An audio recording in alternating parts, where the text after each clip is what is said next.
আসসালামু আলাইকুম। আশা করছি আপনারা সকলেই ভালো আছেন। আজকে আলোচনা করব জামাত শিবির এবং ছাত্র সমন্বয়করা কিভাবে বাংলাদেশের মুক্তিযুদ্ধের ইতিহাসকে, বাংলাদেশের ইতিহাসকে কলঙ্কিত করার পায়তারা করছে। ছাত্র শিবিরের একটা প্রকাশনী আছে, যে জায়গা থেকে প্রতি মাসে একটা করে লেখা তারা প্রকাশ করে। সেটার নাম হইলাম ছাত্র সংবাদ।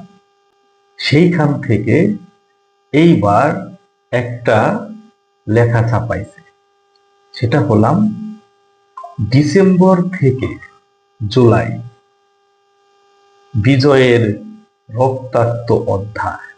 এই লেখাটা লিখেছে আহমেদ আফগানি নামক একজন ব্যক্তি।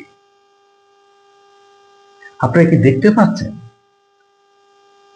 তারা কিভাবে নানাভাবে পায়তারা করছে বাংলাদেশের ইতিহাসকে, মুক্তিযুদ্ধের ইতিহাসকে বিকৃত করার জন্য? মুসলিমরা নাকি ভুল করে এই মুক্তিযুদ্ধে অংশগ্রহণ করেছিল, এইটা নাকি তাদের উচিত হয় নাই, তাদের নাকি অদূরদৃষ্টিটা ছিল। পরবর্তীতে তারা অনুভব করছে কত রকম মিথ্যাচার, কিভাবে বাংলাদেশের ইতিহাসকে বিকৃত পায়তারা করছে। আপনারা দেখছেন ইলিয়াসের মতো একটা পাকিস্তানের কিট, সে কিভাবে বেহায়ার মতো সেই আত্মস্বীকৃত খুনি মেজর ডালিমকে লাইভে এনে সেই প্রচার আবার আমাদের এই মেরুদণ্ডহীন ধ্বজাভাঙ্গা মিডিয়া সবসময় প্রচার করে যাচ্ছে, তাকে জাতীয় বিষ সাজানোর চেষ্টা করছে। ঠিক তেমনি ভাবে এই লেখার ভিতর দিয়ে তারা বোঝাতে চাইছে যে মুক্তিযুদ্ধটা আমাদের ঠিক হয়নি, এবং মুসলিমরা, অনেকাংশ মুসলিম এই মুক্তিযুদ্ধ চায় নাই, এবং যারা করেছে তারা ভুল করেছে, তাদের দূরদৃষ্টি সম্পন্ন ছিল না তারা। বুঝতে পারেন কি ভয়ানক ব্যাপার?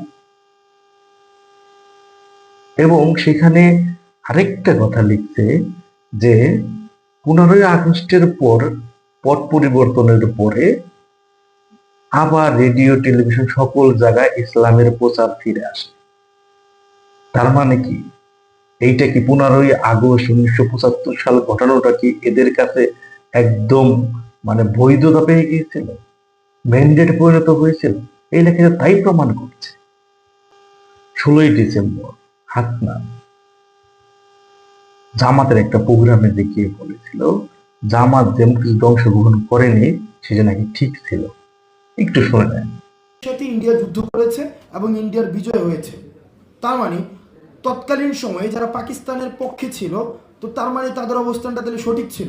ভিক্টরি বুঝতে পারছেন সকল জায়গায় 71-এর পরাজিত শক্তিরা কিভাবে মাথা চারা দিয়ে উঠেছে, এরা কিভাবে এগুলা সাহস করে আমাদের মুক্তিযুদ্ধের ব্যাপারে কথা বলার জন্য, এরা কোথা থেকে সাহস পায়? এরপরে এই ছাত্র সংবাদের যারা কর্তৃপক্ষ, ছাত্র শিবিরের, তারা একটা প্রতিবাদ লিপি দিয়েছে। এইটা আরো হাস্যকর, মানে কিরকম বাটপারে, কিরকম চাপাবাজি, পেঁচিয়ে গুছিয়ে কি বোঝানোর চেষ্টা করছে মানুষকে সেটা বুঝতে পারতেছে না। আপনারা দেখুন, সেইখানে আপনারা দেখতে পাচ্ছেন এইখানে এরা বলছে তারা এটা নাকি লেখকের ভুল ছিল, মুক্ত মতবাদের পক্ষে তারা নীতিগতভাবে। তার মানে কি তাদের নীতিতে এই মুক্তিযোদ্ধাদের যে ভুলভাবে ব্যাখ্যা করা হলো সেটা কি তাদের নীতিতে ঠিক? অবশ্য তারাই তো সবচেয়ে বড় যুদ্ধ অপরাধী রাজাকার আল শাম। তারা এখন বাংলাদেশের প্রত্যেক সেক্টরে যে গৌরব উজ্জ্বল ইতিহাস ছিল সেগুলো তারা বিকৃত করার পায়তারা করছে। মেজর ডালিমকে এনে কিভাবে এই বাটপার প্রতারক পাইক্কা বীজ, একটা নরকের কীট ইলিয়াস প্রমাণ করার চেষ্টা করেছে। তখন নাকি স্বাধীনতার সময় 3 লক্ষ শরীর হয়েছিল, 30 লক্ষ থেকে কোথায় নামিয়ে আনছে। এরা আবার বলছে যে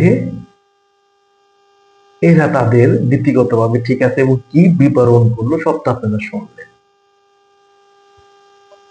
এখানে লাস্টে আবার একটা কথা লিখছে যে নিজামী ইসলামী আর জামাত ইসলামী তারা মুক্তিযুদ্ধের বিপক্ষে ছিল না। মানে কিরকম হাস্যকর, কিরকম বাটপার প্রতারক এগুলো, আপনারা কি বুঝতে পারছেন? এভাবেই তারা বিভিন্ন ভাবে বাংলাদেশের মানুষকে ভুল বোঝানোর চেষ্টা করে চলেছে। এভাবেই তারা বাংলাদেশের গৌরব উজ্জ্বল স্বাধীনতার ইতিহাসকে তারা লুণ্ঠিত করার চেষ্টা করছে। এভাবেই তারা আমাদের সূর্য সন্তানদের অপমানিত করছে।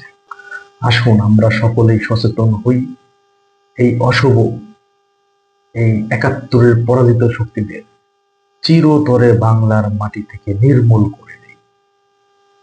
আজ এ পর্যন্তই। সকলেই ভালো থাকবেন, সুস্থ থাকবেন। জয় বাংলা, জয় বঙ্গবন্ধু।